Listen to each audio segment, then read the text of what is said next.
morning student, welcome here in this SS video.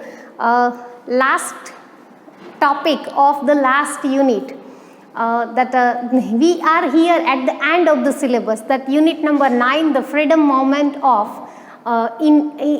movement of 1857. Especially we are talking about Indian freedom movement. That all the rebellions, all the leaders we have discussed. And in last video, our this 1857 revolt was ended. But then even somewhere we felt that this revolt was a failure. So in this video, why was the revolt a failure? That reasons will be discussed in this video. So please keep a book with you, students. On page number 59. Okay, why was the revolt a failure? The revolutionaries failed to revive the power from the Britishers due to their limitations, some of which were as given below. Well, our leaders had some limitation. First of all, because of some limitations. And what were those limitations? Let's see. The rebels lacked coordination. There was an absence of centralized leadership. There was no provisions of reinforcement of man, money and ammunition. So we can say that there was a lack of leadership, absence of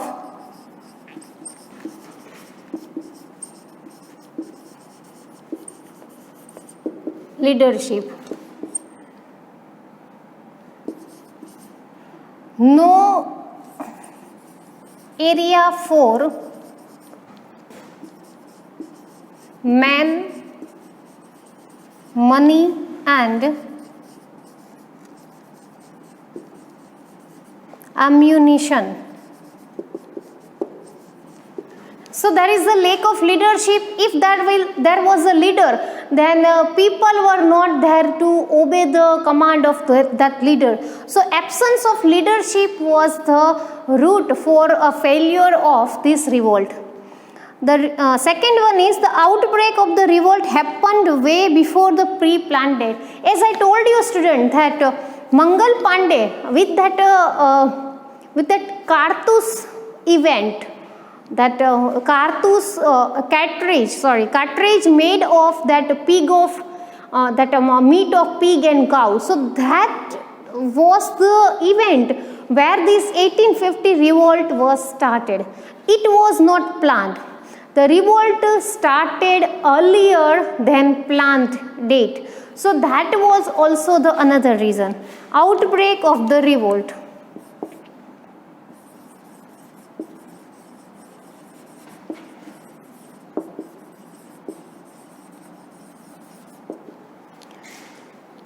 As a result, the planning was disrupted and it alerted the British. And because of that, Britishers got idea about our revolt.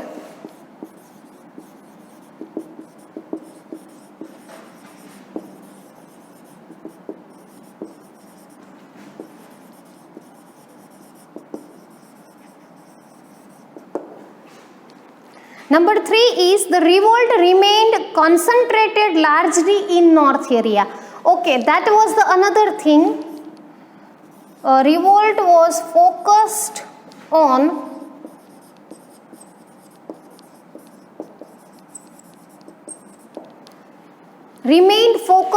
North India. Many social reformers refrained directly or indirectly from joining the revolt. This proves that the intellectual class did not support the revolt. See, common people were there in that revolt, young people were there in that revolt, but there was a class of intellectual people. So because of this remained focused on North India, that intellectual people couldn't be participated in this revolt. So we can say that intellectual support, lack of intellectual support.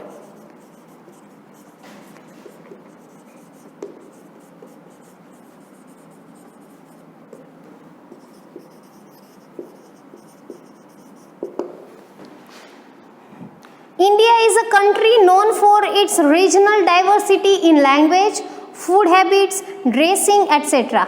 Before the British rule, the people were ruled by regional dynasties. As a result, the sentiments of nationalism, belongingness to India as one nation had not developed either in people or in their leader. Many leaders either sided with the British or remained passive at the time of revolt. So, we means India is a country known as its diversity. Diversity you can see. Diversity in language, diversity in habits, diversity in food, and diversity in dressing too. Before the British rule, people were ruled by regional dynasties. So, before these Britishers came, this area king, means we can say that province king or dynasties ruled there. As a result, the sentiments of nationalism, belongingness to India as one nation had not developed either. So, because of this diversity, people were somewhere not ready to accept other nations, not nations but other states, other province tradition, other province language, other province food as well as clothing and all. Means people remained narrow-minded there, particular, not narrow-minded, but people remained particular about their habits, their culture and all. So we can say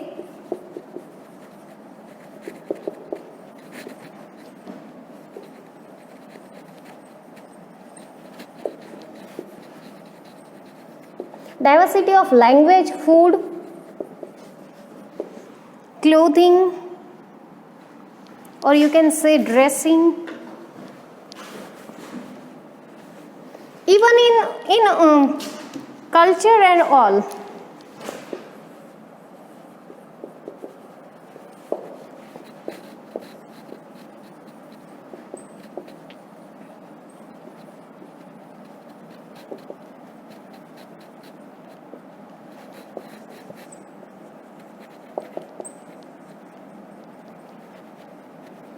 See, people were particular about themselves, about their state's culture, about their language, about their food, about their dressings and all. So that's why unity, that people's unity means country people's unity could not be developed in that way, which we needed before that British came to India. Okay student, you just note down this, after that we will go further. Please note down.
Number 4 is, not number 4, number 5. The Sikhs and Gurkhas fought by the side of the British, which proved to be a major disadvantage for rebel. There was a caste of Sikh and Gurkhas and they just started fighting each other. And Britishers got advantage of that. and that was the failure of revolt. So we can say the fight between Sikhs and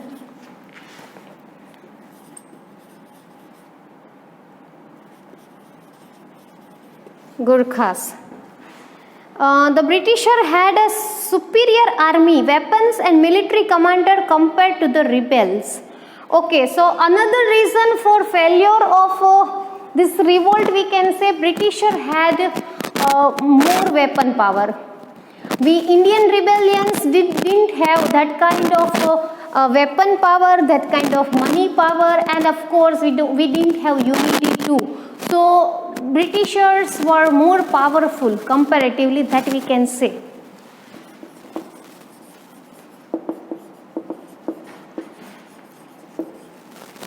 Britishers had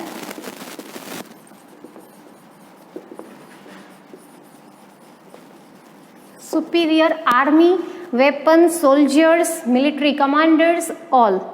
All the leaders were fighting for regaining their power or territories lost to the British.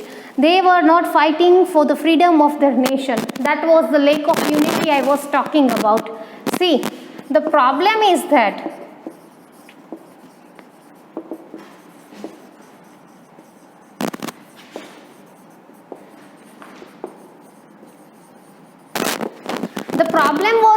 all the leaders were fighting for their nation, for their state, for their province, for their territories. Not a single leader was there who was just fighting for their nations. So lack of nationalism, we can say, is there among leaders.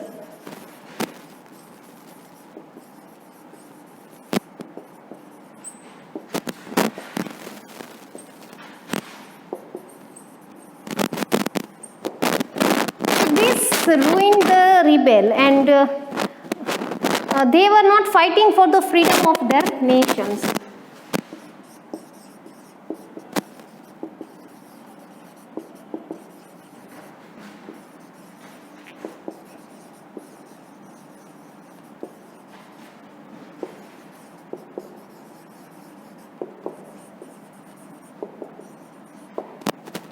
So student, these were the reasons of failure of the revolt. You please note down this. After that we will go for effects and consequences.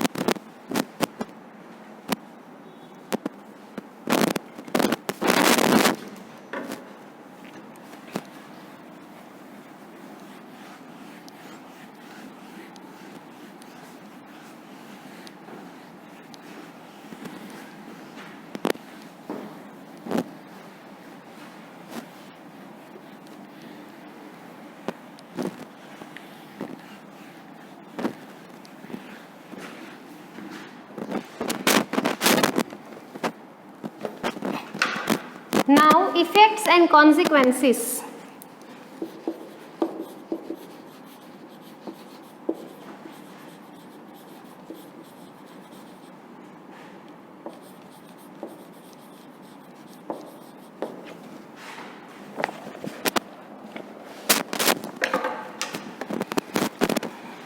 The revolt was not successful against the Britishers. However, it still ushered in a new era of change. So, though it was not a successful revolt, but some new changes were there. Means it was an era of new change.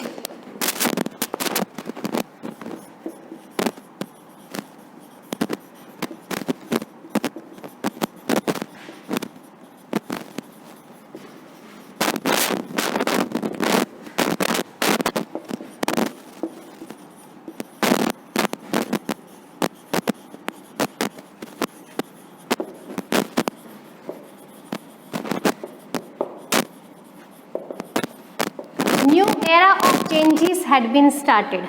And what were the changes? Let's see. Company rule came to an end in India, and India came under the rule of the crown. Okay, so it was the end of company rule and beginning of crown rule.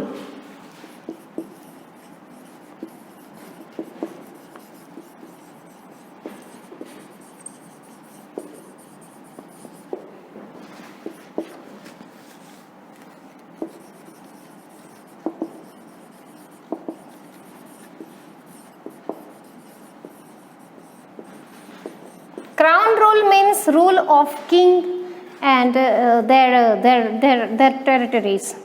The interference in the internal affairs of the princely states of India was stopped.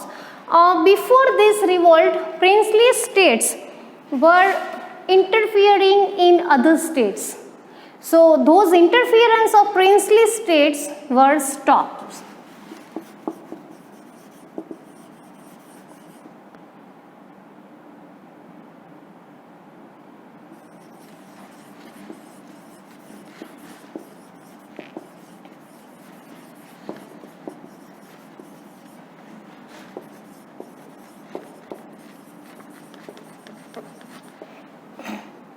The British government was compelled to change its policy towards India.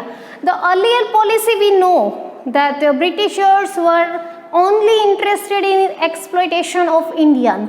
So after this revolt, they just came to know the power of Indian people. Though it was not a successful revolt, but then even little bit Britishers were scared, and they came to know that Indian people could do anything. And they came to know about the spirit of nationalism of Indian people. So they had to change their policy. So that was a new era of change, and Britishers had to change its policy.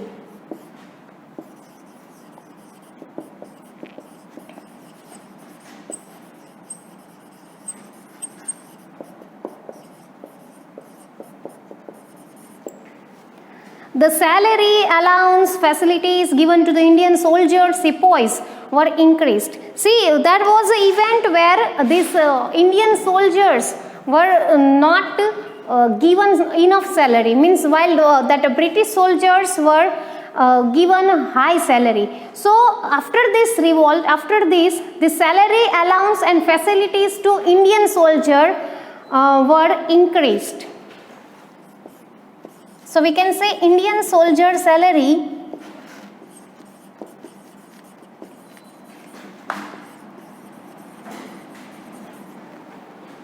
was increased. And the last point is, this revolt helped in evoking a feeling of nationalism in the people of India, and that was the best and the needed change in Indian people. So through this revolt, though that revolt was not fruitful, though the revolt was not successful, though the revolt was not as per expectation, but one change that revolt gained is people started having feeling of nationalism. So that was the best change we can say.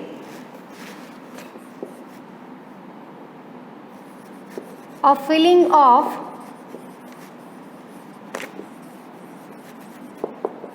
nationalism invoked. So these are the changes we got after revolt. Though it was not a successful revolt, but we can say that it was a beginning point of new era. Many good changes were there, and the most and prime change was people started having the feeling of nationalism about their country, and that nationalism spirit, Britishers were scared by that spirit, and that's why they had to change their policy. Student, this is effect and consequences. Please note down this.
Okay students, so here we have ended our unit 9, the last point or last topic of our this syllabus. Okay, so what you have to do in homework is, let me give you homework.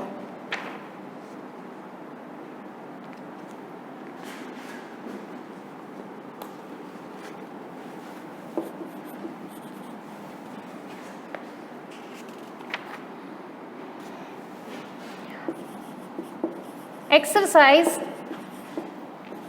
3 FB, page number 60. And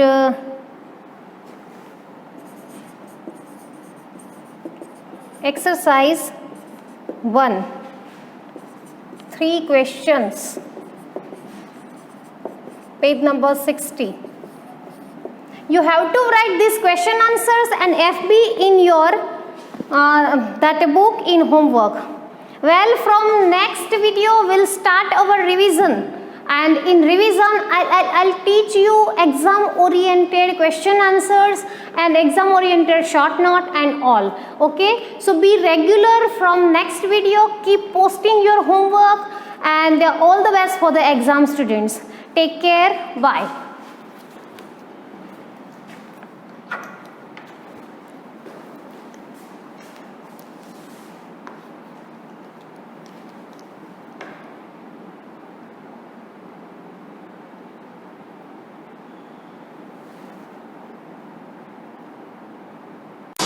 You